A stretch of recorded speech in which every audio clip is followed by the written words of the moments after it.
do Esporte em Debate. Que bom estar com você aqui na TV Assembleia, canal 9.2 e também na TVN, canal 17. A partir de agora, a parada é pra valer. E você vai ver no Esporte em Debate de hoje, que simplesmente está imperdível. Veja os destaques de hoje. Henrique Hayashi é vice-campeão brasileiro no xadrez na categoria Sub-6. Sampaio Corrêa perde para o Vasco da Gama em São Januário, com uma posse de bola acima de 70%. Motoclube vai ao Piauí e volta com a derrota de 2-0 para o 4 de julho de Piripiri. O Imperatriz vence e começa a se destacar no grupo A2 da Série D do Brasileirão.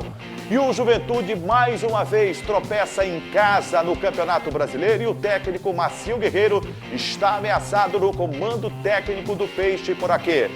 E mais, você vai ver no programa de hoje uma entrevista exclusiva com o presidente da Liga Maranhense de Futsal, Francisco Júnior. Ele fala sobre os preparativos para as competições do futsal maranhense, fala sobre os objetivos da LMF e vai falar também sobre as próximas competições que serão destaques no masculino e feminino nesta temporada 2021. Tudo isso e muito mais na edição de hoje do Esporte em Debate, que já está no ar. E nós começamos o Esporte em Debate de hoje falando de um menino que tem tudo para alcançar o sucesso que outros maranhenses já alcançaram. Falo inclusive de Rafael Leitão, grande bicampeão mundial de xadrez em diversas categorias, reinou no xadrez brasileiro e mundial e continua, é claro, praticando a modalidade. A gente está falando de Henrique Hayashi. Anote esse nome. Henrique Hayashi disputou a versão do Campeonato Brasileiro na categoria Sub-6 e ele conquistou um vice-campeonato espetacular para a modalidade, não só do Maranhão, mas a nível nacional. E o repórter Ismael Gama não perdeu tempo e foi bater um papo com essa nova fera do xadrez maranhense e brasileiro, Henrique Hayashi. Henrique Hayashi, de 6 anos, já é uma das promessas do xadrez maranhense.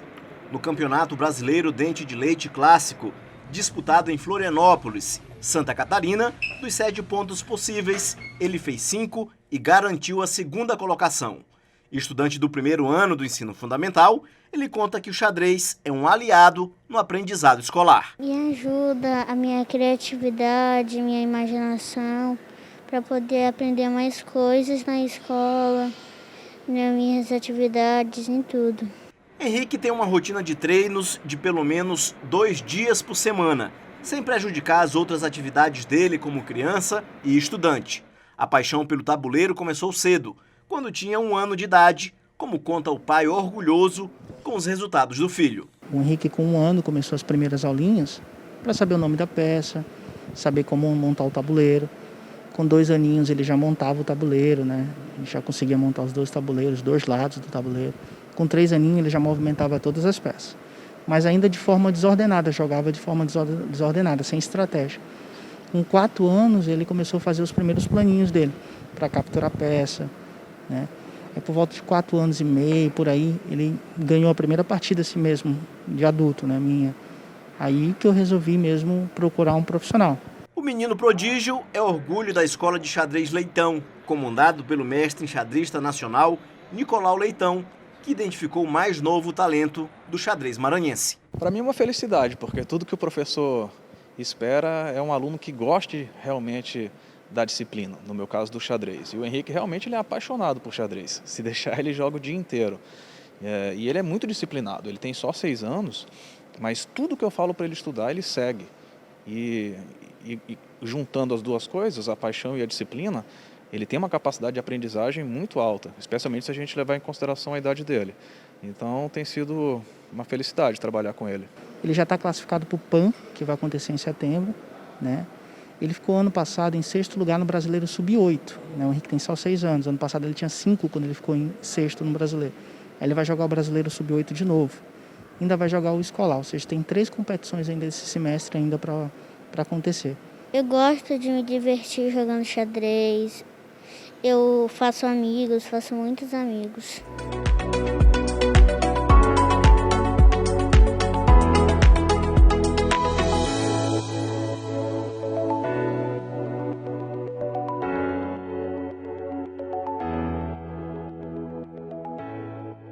É muito bom ver essa renovação que o xadrez mostra a todos nós maranhenses e aos brasileiros também.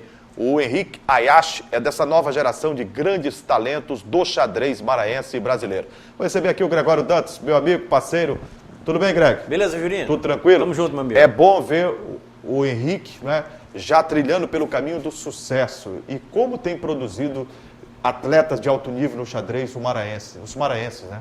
É verdade, Juraci, é muito legal, né? Inclusive, mais uma participação do xadrez a nível nacional, né? A gente sabe que aqui no Maranhão nós temos alguns destaques importantes, principalmente da família Leitão, como a gente pode acompanhar aí, o Nicolau Leitão, que é mestre de xadrista nacional, e também tem o Rafael Leitão, que é mestre internacional de xadrez, campeão do mundo, né? Campeão do mundo, né? Exatamente. Então, o Henrique é aluno do Nicolau, da escola Leitão de Xadrez, e consegue esse resultado importantíssimo lá em Florianópolis, que é o vice-campeonato. Você pode acompanhar aí na matéria do nosso amigo Ismael Gama, viu também como que o Henrique começou, o pai do Henrique explicou isso, logo ali nos seus 2, 3 anos, já ensaiando os primeiros movimentos ali no xadrez, e agora conquistando resultados expressivos, que é o vice-campeonato nacional. E eu não tenho dúvida, pelo que acompanhei da reportagem e também pelos resultados a nível nacional, que a gente teve oportunidade de estudar para vir fazer o programa aqui, que esse garoto vai brilhar intensamente em outras categorias também.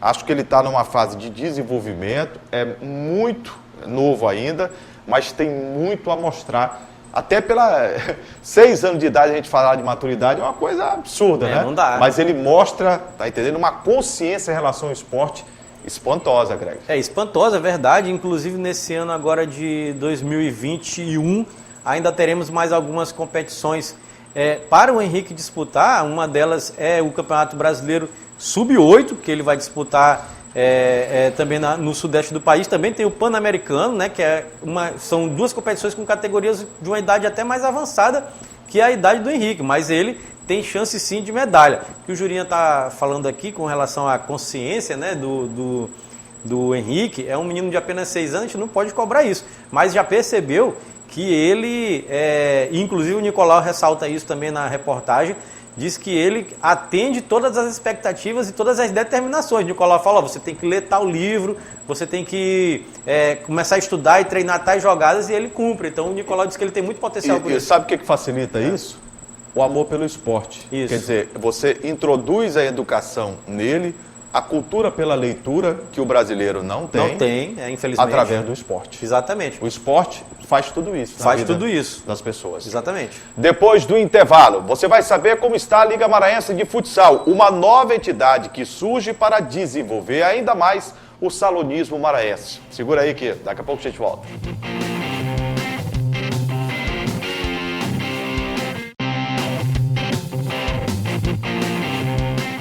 Além da FEFUSMA, que é a Federação de Futsal do Estado do Maranhão, o salonismo maranhense ganha uma outra entidade, com o objetivo de difundir ainda mais o futsal da nossa terra. Falo da Liga Maranhense de Futsal, que é presidida pelo Francisco Júnior.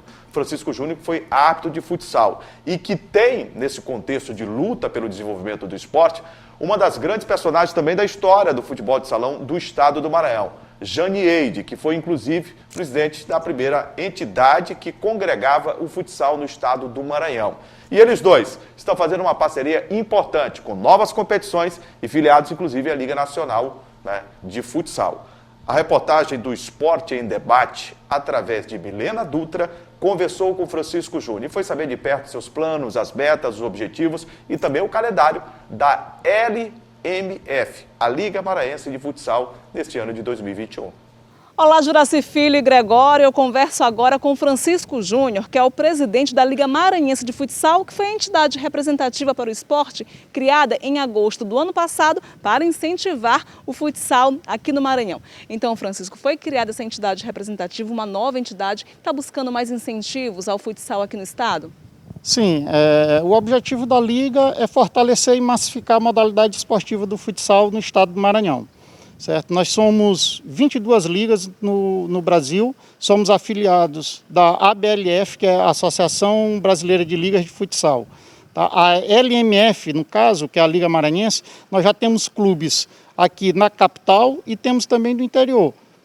São homens e mulheres, né? Sim, o futsal hoje, a prática é tanto do masculino como no feminino. Inclusive, no mês de novembro, vamos estar realizando aqui na capital a Liga Nordeste de Futsal Feminino na categoria adulto. E os meninos vão jogar agora em julho em campeonatos locais, já buscando uma vaga para a Liga Nordeste e também uma vaga para a Liga Brasileira de Futsal. Nós temos o seletivo que vamos iniciar agora no dia 17 de julho, tá? Na categoria sub-9, sub-11 e sub-13, valendo uma vaga na Liga Nordeste, que será realizada do dia 3 ao dia 7 de setembro em Fortaleza. E temos outras duas categorias, no caso a sub-15 e a sub-17, que garante uma vaga na Liga Brasileira, que será realizada em Brasília, do dia 4 ao dia 11 de setembro. Agora sim, a Liga está buscando também mais incentivos ao esporte. Como é que estão os projetos para 2021 e os apoios no que diz respeito ao futsal maranhense? Olha, nós tivemos uma boa aceitação nas empresas públicas e na privada, né? Nós temos aqui alguns apoios, como a Sendel, nós temos o apoio também do Futstart, né? Nós temos apoio da PCF, né? Então nós temos alguns apoios já firmados. Nós temos o CREF 21, que foi muito importante, né? Que está reconhecendo alguns professores que trabalhavam na categoria já antes de 98, né? Então nós estamos com um apoio muito grande. Francisco, muito obrigada pela sua participação. Então, que tudo dê certo para os meninos, que eles consigam uma vaga na Liga Nordeste, na Liga Brasileira de Futsal. Então, eu conversei agora há pouco com o Francisco Júnior, que é o presidente da Liga Maranhense de Futsal, que foi a entidade representativa criada no ano passado para incentivar o futsal aqui no estado. Eu volto com vocês, Gregório, Dantas e Juraci Filho. É com vocês aí no estúdio. Ô Greg, Sim. Quem está acompanhando o programa pode até entender que há uma certa rivalidade entre duas entidades em benefício do futsal. Não é bem isso, pelo que eu senti. Sim. Eu senti que é uma entidade que está nascendo, que está se desenvolvendo, crescendo, com dois personagens que têm história no futsal. A Janiele, por exemplo, foi presidente da UNASA, foi responsável pela arbitragem da Federação de Futsal do Estado do Maranhão, foi presidente, teve a oportunidade de ser vice, tem um trabalho de longas datas. Para você ter uma ideia, eu fui atleta da UNASA, né? Que era uma equipe que era dirigida pela Jane Eide. Ela tem know-how dentro do esporte. Sim. O Francisco Júnior foi ato de futsal e dos bons. E os dois se uniram agora para fazer o desenvolvimento do futsal também através da Liga. Liga esta que já existe em muitas unidades da federação e que tem uma Liga Nacional que consegue ser a entidade máter também dessas entidades do Brasil que estão sendo criadas. Júlio, inclusive a gente acompanhou aí na reportagem da Milena Dutra, né, esse bate-papo bem legal com o Francisco Júnior, uma iniciativa, né, diferente. A gente sabe, o Jurinha trouxe aqui, a gente já inclusive trouxe algumas reportagens interessantes sobre a FEFUSMA, sobre o trabalho desenvolvido da FEFUSMA com o Ricarte, né, o Alex Ricarte, que é o presidente, e agora a LMF, que é a Liga Maranhense de Futebol, surge nesse contexto, vamos dizer assim, não para atrapalhar, mas para agregar. Eu espero, né, que as duas possam concorrer para saber quem faz mais competições, Isso. Quem difunde mais o salonismo maranhense. Vou te falar uma coisa, a gente já vem falando há algum tempo. Eu conheço a fundo o futsal da ilha de São Luís. Sim. E hoje vejo com alegria a expansão do futsal, as vitórias do Balsa, das equipes do interior. Né? Mas aqui na capital nós paramos. Paramos, inclusive nós já até destacamos isso aqui. Os resultados não são bons, Greg. Não, inclusive já destacamos isso em programas anteriores a respeito disso, de que a gente acha que a FEFUSMA faz um trabalho muito bom de interiorização do esporte, mas deixa um pouco a desejar aqui em São Luís. A gente até cobrou um processo de recuperação, né, de alguns atletas, alguns clubes que há muito tempo estão mais ou menos, vamos dizer assim, esquecidos aqui na ilha. Eu acho que a LMF surge nesse sentido, né, de tentar recuperar, de tentar trazer de volta resgatar o protagonismo do futsal. Ô Greg, o futsal do Maranhão já teve aqui a Associação Desportiva Girassol, que já foi 4º lugar do Brasil. Numa Taça Brasil disputada, eu estava lá no Rio Grande do Sul, entendeu? Saiu invicta da competição, inclusive, 4º lugar. Nós já tivemos cenários maravilhosos. É bem verdade que recentemente o Balsas tem conquistado títulos, mas esse protagonismo, eu volto a dizer, em relação ao futsal da capital maranhense, Da capital. que sempre foi a base do futsal do nosso estado, Ele acabou. ele decresceu. Não, praticamente acabou, eu concordo com você. Assim, o Francisco tem esses planos, essa iniciativa dele interessante, de fazer, além de fortalecer o futsal aqui da Ilha de São Luís, da cidade, da capital também de São Luís, de tentar fazer isso em categorias de base. Ele até falou, né? Sub-13, sub-15, Masculino sub-17. e feminino, Masculino e feminino, que é A gente não pode esquecer esse crescimento que precisa haver do feminino. O feminino é uma realidade hoje no futebol, no futsal, no basquete, no handebol. É preciso que nós estimulemos a prática das meninas também em diversas modalidades, porque em algumas modalidades, no basquetebol, por exemplo, brasileiro, quem está melhor? O feminino.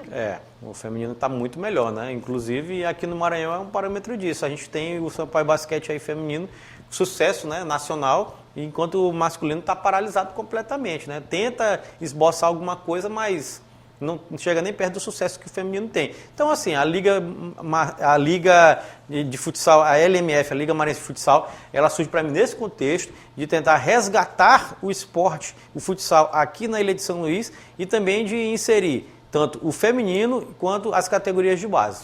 Boa sorte ao Francisco Júnior, boa sorte à Janieide e a todos que estão envolvidos com a tentativa desse resgate e o protagonismo do futsal aqui na cidade de São Luís também. E que trabalhem pelo interior do estado. A gente quer ver o estado como um todo, como uma unidade. Exatamente. Né? No futsal, com títulos, com competições e um destaque a mais. Nós precisamos ter uma equipe na Liga Nacional. Que é no masculino ou no feminino. É o pleito do Balso, né? É muito necessário que isso possa acontecer. Depois do intervalo, destaque para o futebol. No final de semana, só o Imperatriz ganhou. O Sampaio perdeu para o Vasco. O Moto foi derrotado pelo 4 de julho em Piripiri. O Juventude não passou de um empate em casa. E o Cavalo de Aço derrotou simplesmente o líder do grupo A2 da Série D do Brasileirão. Eu volto já para contar tudo sobre o futebol maranhense.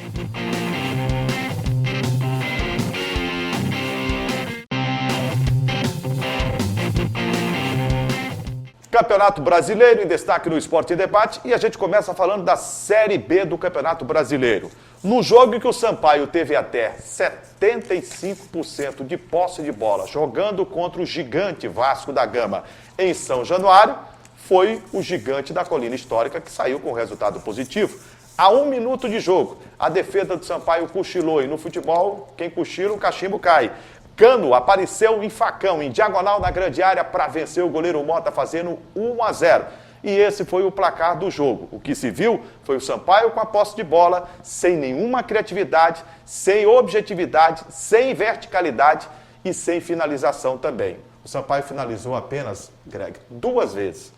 Uma com o Luiz Gustavo, que o goleiro fez uma exuberante defesa, o goleiro do Vasco da Gama, Vanderlei, ainda no primeiro tempo.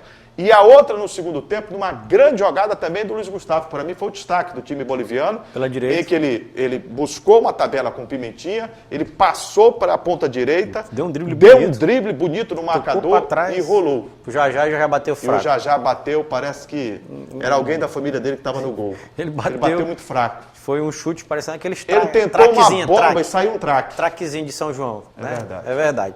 Não, assim, Juninho, falar sobre esse jogo aí, o jogo que era, vamos dizer assim, pela torcida do Sampaio mais esperada, a gente tem que dizer isso, né?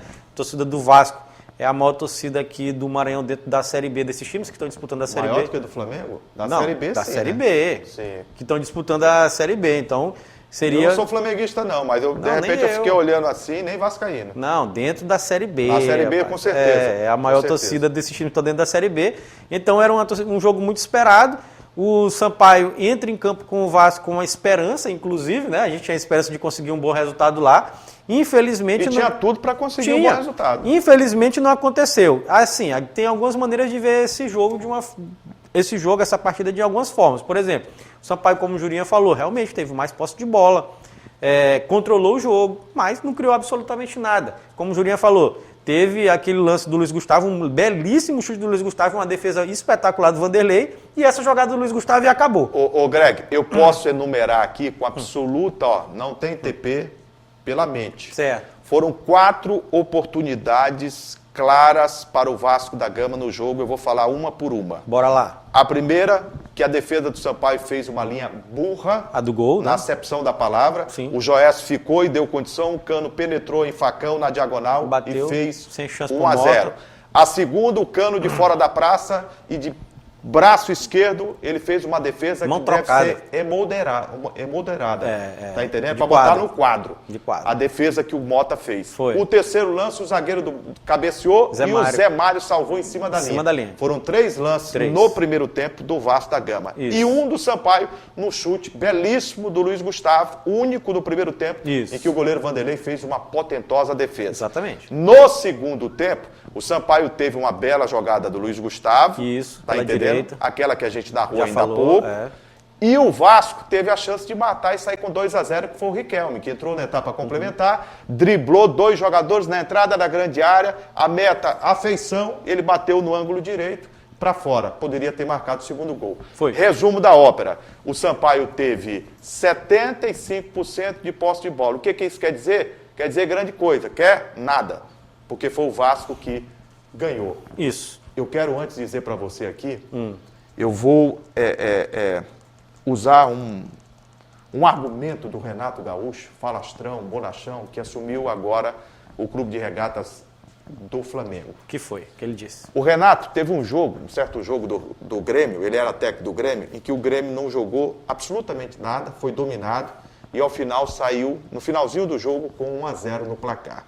E o repórter da Rádio Gaúcha, não recordo o nome dele agora, ele fez uma pergunta para ele, disse, Renato, como é que pode o Grêmio, com a estrutura que tem, com os valores que tem individual, é dominado o jogo inteiro e só fez o gol na partida?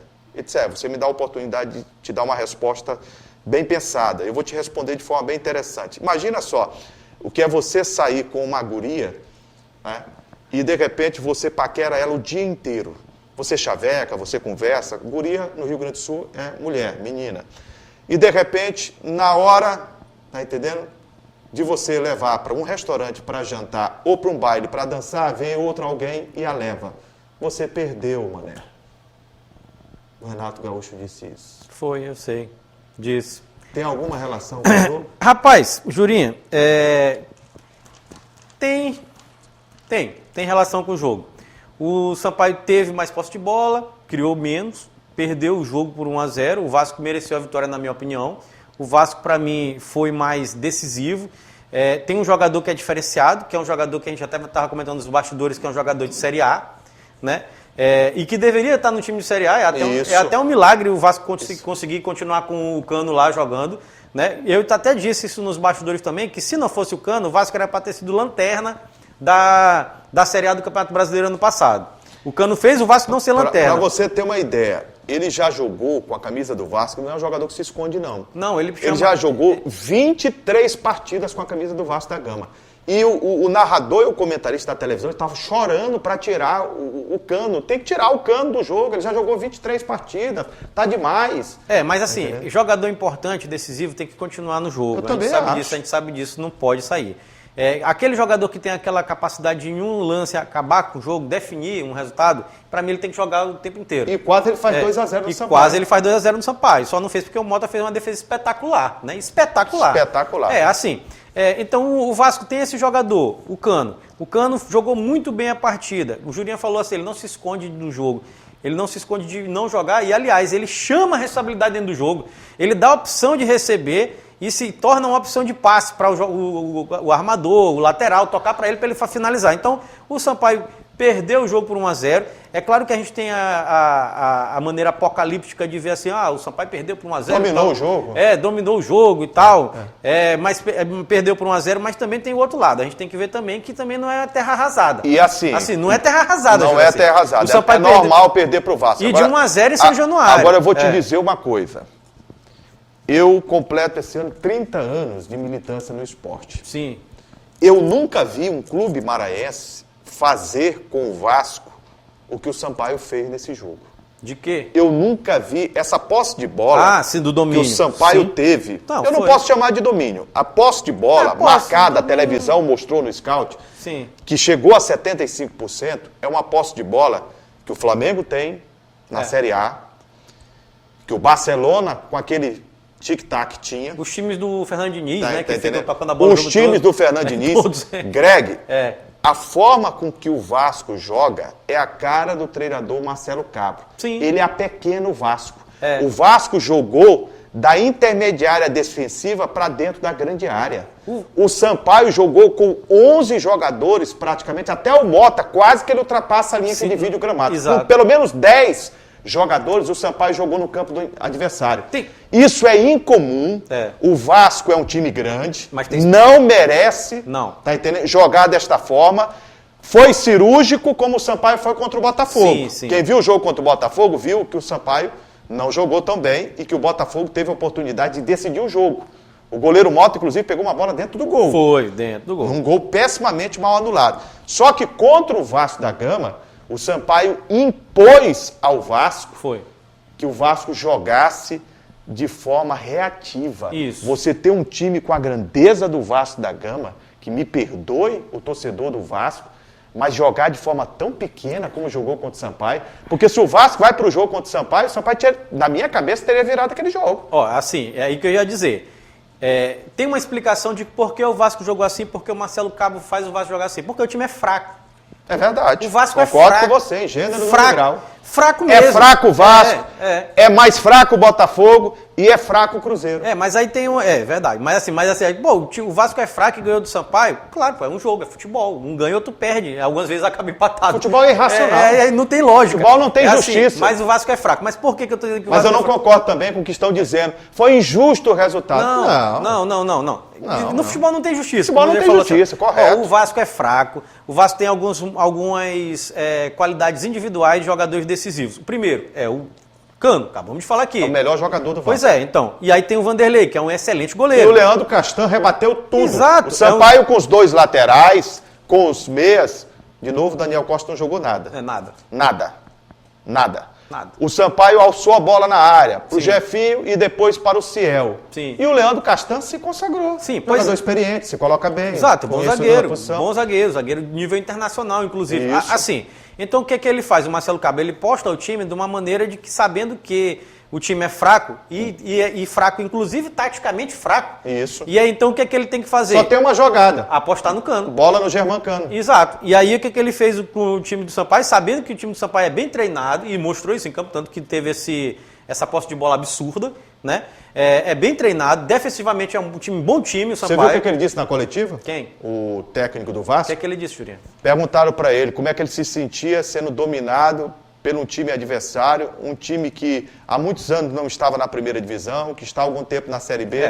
Ele disse, o Sampaio mostrou um time organizado, mostrou um time consistente, Isso. mostrou ser uma equipe perigosa, É perigoso. mas ao final nós ganhamos o jogo. Exato, ganhou O o que jogo. interessa é ganhar o jogo. Porque o que vale são os 3 pontos. Só que assim, o que vale Ele são... foi prático, né? Beleza, mas assim, esse negócio de o que vale são os 3 pontos é bom para aquele momento bem ali. Só que isso simboliza, Jurinha, evoluções. Se o Vasco, que é o Vasco, que tem um orçamento muito maior que o Sampaio, nem se compara. Torcida, Eles comparam. A folha de 2 milhões de reais. Torcida. A folha do Sampaio é 450, vai aumentar agora? Para 600. Porque foi dobrado o salário do Felipe Suriano. Aí assim, vamos botar assim, o Vasco, que tem uma estrutura muito maior, que tem uma folha muito maior, que tem uma torcida muito maior. E uma história no futebol brasileiro. Uma história no futebol campeão brasileiro. da Libertadores, Nacional várias e vezes internacional. campeão brasileiro, Exato, internacional. muito maior. O Vasco se submete a jogar dessa forma, mostra que o processo de evolução do Vasco e esperança na torcida, se eu for um torcedor do Vasco, epa, tem uma coisa errada aqui, a gente foi dominação. O Sampaio conseguiu controlar o jogo. O que é que o torcedor do Vasco vai pensar disso? Em São Januário. Então isso aqui tem que ficar alerta. Você ganhou os 3 pontos, beleza, mas futebol não é só aquilo ali. A torcida do Vasco não está assim. contente. O Ela torcedor sabe. de consciência não. O torcedor não do tá Vasco contente. sabe que isso não era para ter acontecido. E o torcedor do Sampaio não pensa que é terra arrasada. Não pode pensar também. Não, absolutamente. Perdeu do Vasco de 1-0, não. Normal. Ó, só para dizer Normal. aqui, ó. Agora eu vou te falar uma coisa. É bom que se diga. O Sampaio, Greg, presta bem atenção no que eu vou dizer aqui. Tô prestando atenção. O Sampaio precisa ter maturidade. Precisa. O Sampaio, eu vi alguns jogadores olhar para a camisa do Vasco com admiração. Tem que acabar com essa história. Pesa, né? Tá entendendo? Não, mas não deve ser assim. Não, que pesa na cabeça deles, Pois é. que não pode pesar Acabar mais. com essa história, não tem Sampaio é mais. grande. Sampaio é grande. E não pode pesar mais, Juninho. Até porque dentro de campo o Sampaio mostrou que tinha condições de ganhar o jogo. Agora o seguinte aqui, ó.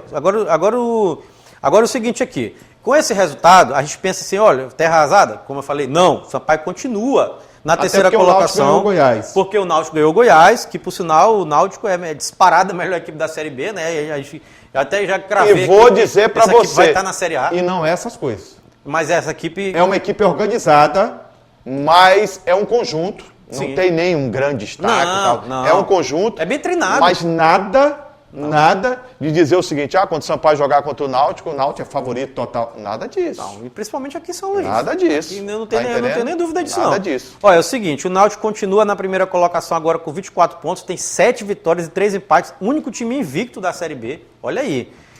O Curitiba tem 20 pontos, para mim é uma equipe fortíssima também, avalio que vai conseguir o acesso. Eu apostaria no Curitiba também. O Sampaio continua na terceira colocação, viu, torcedor tricolor? Aí você não pode ficar assim espantado, né? Está na terceira colocação com 18 pontos. Uma posição maravilhosa. Isso, e o CRB fecha o G4 com 17 pontos. Só para encerrar o assunto, Jurinha, 11ª rodada. Próximo jogo do Sampaio, terça-feira, dia 13. Já nesta terça-feira, dia o Sampaio 13. teve pouco tempo para descansar. O Sampaio voltou a São Luís. Sim. Né? Já viajou para Salvador. Barradão. Onde joga nesta terça-feira, 9h30 da noite contra o Vitória. Contra o Vitória, time que o Sampaio conhece bem. E o Vitória não está bem na competição. O Sampaio tem chance e o Sampaio é acostumado a ir lá e beliscar. Isso, então o Sampaio tem chance sim de conseguir resultados positivos lá. Ô Greg, na Série D do Campeonato Brasileiro, o Moto jogou pela 4ª divisão no sábado, na Arena Colorada. Não tem nada de arena, viu? Estádio acanhado, pequeno, eu conheço bem. E o 4 de julho de Piripiri venceu o Moto pelo placar de 2-0. Ô Greg, os gols saíram no segundo tempo. No primeiro tempo, o Moto fez um primeiro tempo de razoável para bom, até quando teve fôlego, o Márcio Diogo. Mas o Moto sentiu muita falta do Ted Love, que foi mal expulso na partida contra o Imperatriz. Ele foi expulso. Porque o Márcio Diogo já é um coroa, né? Coroa não dá para jogar os dois tempos no mesmo nível, principalmente lá estava dando 41 graus na sombra. Não só ele, né? Esquerdinha também não tem condição 36 mais, anos. Não dá também não. E aí, no segundo tempo, o Moto caiu vertiginosamente de produção. Todo mundo. E o 4 de julho subiu. Tá acostumado. 2-0 foi o placar e foi fácil no segundo tempo, viu? Cara, aqui a torcida do Moto já tem que começar a se preocupar. E muito. Viu, Rinaldo? Tem que se preocupar. O Rinaldo é motense aqui, era inclusive fundador da torcida do Moto, né? Qual foi a torcida? Foi Motosserra, fundador da Motosserra. Aliás, é bem característico, né? É porque ele derruba muito. Isso. Né? Tá certo. Pois é, 2-0 foi o placar, preocupa, Greg. Preocupa porque o grupo tem o Guarani na liderança, tem o 4 de julho buscando essa vaga, né? Tem o Imperatriz, que para mim é a grande surpresa agradável, de incógnita, porque o Imperatriz vinha de uma queda lastimável da Série C para a Série D, mas hoje é o time que, dentre os maranhenses, me dá a impressão de que vai estar entre os 4. Mas assim, falando especificamente do jogo, teve nitidamente essa queda de produção do Moto no segundo tempo. Isso aqui não é de hoje. A gente até falou no jogo passado também. O Moto não tem elenco. O Moto não tem elenco. Aí a cobrança fica em cima do treinador. Quando o time não vai bem, quem é que paga o pato? Não, é o treinador. Só que não é só no elenco. O Moto não tem elenco e também parece não ter preparação física adequada, porque acaba completamente no segundo tempo. Claro que tem a questão sempre assim, né? Sempre assim, todos os jogos. O Moto tá até bem, aí no segundo tempo o outro time reage e consegue virar, consegue empatar, o resultado que já... Contra o Imperatriz foi desse jeito. Às vezes tá ganhando o jogo e toma um gol no final. Exatamente. Então, para mim, tem que rever esse aspecto aí de preparação física e, claro, a montagem do elenco mais adequado, jogadores muito... experientes, como é o caso do Márcio Diogo, né? Do Esquerdinha também. Mas o Márcio precisa de um jogador para dialogar. Esse jogador poderia ser o Ted Love, que não jogou. Ele ficou sozinho, Greg. Quando ele arriou fisicamente, o time do Moto, foi para baixo. E é que sim, só para ilustrar para o torcedor do Moto entender, já a gente fala dos outros dois jogos, né, Jurinho? O Moto, nesse momento, está na 5ª colocação com 6 pontos. Saiu do G4 da competição. Saiu do G4. Né? Então, é muito perigosa a situação do Moto. Com relação ao que você falou, Juliano, do Juventude, conseguiu aquele empate em casa com 3-3 com o Tocantinópolis. Para mim, uma derrota. Péssimo resultado. Até porque o Juventude arrancou o empate. Sim. Porque com 2 jogadores experientes, Valber e o Jamie participou dos 3 gols. O primeiro foi cobrança de falta do Valber, ele de cabeça fez 1-0. Ele sabe fazer, né? Aí a equipe do Juventude empatou. Sim. Tá entendendo? Com o Adriano. Depois o Jamie, aproveitando uma saída em falso da defesa do Juventude, O Bilal, isso mesmo, número 11. Como é que Bilal, é, rapaz? Bilal. Não, pô. Bilal fez o passe para Jamie. Não pode ser, pô. Jamie escorou para o Valber. E ele de perna esquerda botou no canto baixo esquerdo, fazendo 2-1. Foi. Aí o Mota empata o jogo, jogada aérea. O Juventude, sempre na jogada aérea. Mais uma vez. O zagueiro foi lá, ó, de cabeça fez o gol de empate. Aí veio o terceiro gol do Júlio. Quem? Entendeu? Numa jogada de quem? Do Jamie. De novo. 3. E já aos 41 minutos, o Betão empatou, jogada aérea. Tá entendendo? Bota lá na muvuca. Vai, seja o que Deus quiser. Seja o que Deus quiser. E aí Era mais um assim que empate. tava jogando. 3-3. Você fala, riu ainda há pouco do Bilal? Eu não. O Bilal arrancou também uma expulsão, conseguiu uma expulsão do Matheus Rubens. Bilal arrancou Foi. a expulsão. Do Matheus Rubens. Tá certo. Por quê? Ele partiu em velocidade e foi agarrar o Bilal. Agarraram o Bilal? Foi. Foi mesmo. O Matheus Rubens. O Matheus Rubens agarrou o Bilal. Agarrou o Bilal e recebeu o cartão vermelho. Foi expulso. Situação clara e manifesta de gol. De gol. Cartão vermelho. Tá, entendi. Bilal cavou uma expulsão. Uma expulsão. E arrebentou. Rapaz, cada tá vendo coisa, aí, né? tá vendo aí, né, Hinaldo? Como é que a gente tem que... As coisas... Agora você vai comentar sobre o Bilal. Não, vou não. Eu só vou dizer que o Paragominas ficou na terceira colocação, né, com o resultado. O Guarani é o líder da Série D com 12 pontos. O 4 de julho... Detalhe. Vamos falar já do Imperatriz do Paragominas. Não, eu vou te falar o que vai acontecer com o Juventude. O que vai acontecer? A cabeça do Marcinho Guerreiro tá balançando. E agora o Juventude parte para 2 jogos. Você sabe contra quem? Peraí, mas ele não estava prestigiado, Juninho? Prestigiado é uma palavra utilizada no futebol para dizer que cai a qualquer momento, né? Todo presidente diz isso. Você não disse isso? Ele diz, mas é mesmo. Olha, sabe quem que ele vai pegar agora, o Juventude? Quem vai pegar? Tá aqui, o Guarani de Sobral, lá em Sobral. Próximo jogo aqui, Guarani de Sobral fora de casa. Encerrando a fase ida. Isso. E sabe com quem ele vai estrear na fase volta em casa? Quem? Contra o Guarani de Sobral. Eita, rapaz. É aquela tabela espelho, né? É espelho. Tá fácil a vida do Juventude? Não, tá difícil. Tá difícil, então o Marcinho tem que tomar cuidado aqui, ó. Guarani de Sobral, Jurinha, que empatou com o Imperatriz, que a gente vai falar agora, né? O Imperatriz conseguiu um resultado importantíssimo. Empatou não, perdeu. Perdeu, rapaz. O Imperatriz ganhou por 1-0. Desculpa, o Imperatriz ganhou por 1-0, torcida cavalina. Uma grande vitória. Isso, lá no Frei Fundo da Badia, se recuperou na competição. O Cavalo é G4. Isso, o Cavalo é G4 e ao mesmo tempo expulsou a Juventude e Moto do G4. Né? Nesse momento nós temos aqui o Guarani de Sobral, líder do campeonato, do grupo A2, da Série D. Pode-se dizer líder do campeonato. Ele é líder do seu grupo. Líder do grupo, com 12 pontos. O 4 de julho é o segundo colocado com 11 pontos. O Paragominas é o terceiro com 9 pontos. Para mim é uma surpresa. Surpresa mesmo. E o Imperatriz fecha o G4 com 9 pontos. Aí o Moto está na quinta colocação com 6, viu, Hinaldo? O Tocantinópolis também está na sexta colocação com 6. O Juventude tem 6 pontos também. E o Palmas 4. Detalhe, desse grupo aí, até o Palmas, que é o último colocado, tem chance. Tem, mas o Palmas é muito fraco. Sim. Mas tem, matematicamente tem. Sim, ele é fraco, mas já ganhou na competição. Mas ele é fraco demais. Eu acho que, se eu fosse apostar aqui, Jurinho, já até falamos isso, né? Guarani de Sobral e 4 de julho devem se classificar e fica aquelas outras 2 vagas lá para todo mundo sair. Para Moto, Imperatriz, Juventude, Paragominas, que é o terceiro agora, né? E Tocantinópolis, tem 6 pontos. Olha, também. eu vou arriscar uma coisa aqui, vou dizer para você, não é bem arriscar, é a realidade. Eu tenho a impressão que 2 maranhenses vão sobrar. Só um vai se classificar. Só um classifica? Pelo andar da carruagem. Nesse momento seria o Imperatriz. Eu não sei se vai ser o Imperatriz. Nesse momento, né? Aposto numa recuperação do Moto. Também. Mas o Moto tá dando cada bobeira que eu vou te contar. O elenco... Se o Moto não melhorar o elenco, o Moto vai passar por uma situação decepcionante de correr o risco de não se classificar num grupo de 8 ou de 4 se classificam. E jogando ida e volta, que é gravíssimo. Não é aquele negócio de só... Não, isso aqui é gravíssimo. Não, porque não é mais tiro curto. Não, e tem aqui, tudo tem aqueles assim, é regularidade. Então quer dizer que o Moto nem regular é uma vergonha. Na verdade, seria uma vergonha. Seria uma vergonha. Assim, só para o torcedor entender, de todos os times maranhenses que estão jogando essa competição, a Série D, pela 7ª rodada, já temos aqui o calendário, Jurinha. Vamos lá. Sábado, dia 17 de julho, no estádio do Junco, lá em Sobral, 3 horas da tarde, o Jurinho antecipou, Guarani de Sobral e Juventude. Pedreira. Dificílimo. Pedreira para o Juventude. Isso. Também no sábado, dia 17 de julho, no estádio Nhozinho Santos, teremos, está marcado para 3h30 da tarde até o momento, Moto e Palmas. No sábado. Isso, sábado, 3h30 da tarde, Moto e Palmas, né?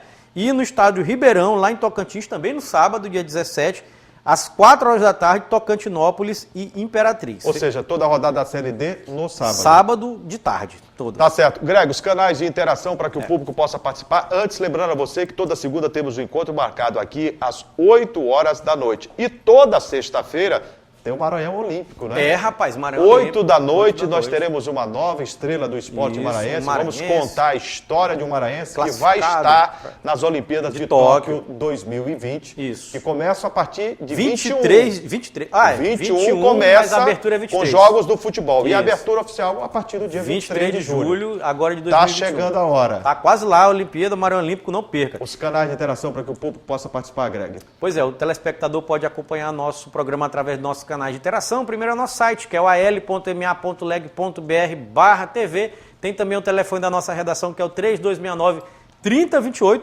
E o nosso WhatsApp, que está passando aqui embaixo da sua tela. Ô, Greg, deixa eu mandar um abraço aqui ao Hinaldo. Motense está preocupado com moto. Não, tá certo, né? O Rubem Nilson, Moto tá né, que mal. está aqui. É. Lá em cima o Thiago teve que sair um pouquinho, sentiu um enjoo, tá com meio que com enjoo e tal. Enjoo? É. Teve uma crise de náuseas, mas a gente torce para que ele se Será que recupere. ele comeu lá no restaurante da... Não, dizem que foi algo diferente. Da Mas a menina gente... lá do... Não sei, foi Latoya, algo... Latoya. Dizem que foi algo diferente. Eu não sei o que foi que aconteceu. Ah, vai fazer alguns exames. Está no departamento médico, inclusive da Assembleia aqui. Tá no DM. Está no DM. Está tomando Dramin Dramin? para acabar com o enjoo. Enjoo. É. Lá em cima tem o Magno Park também. Muito obrigado. Todo mundo, equipe técnica. E a você que nos empresta o carinho da audiência. O nosso, ó. Beijo, muito obrigado. Eliselto tá de férias. E o Gleides também tá. Gleides está de férias? Tá. Não, E os cara. dois foram vistos em Barreirinhas. Barreirinhas. Nas dunas. Nas dunas. Isso. Subindo no... Não sei. Tchau, gente. Um rapaz. grande abraço. A gente fica por aqui. Até a próxima. A gente se vê. Tchau, Até lá. galera. Tchau. Fique com Deus. Tchau.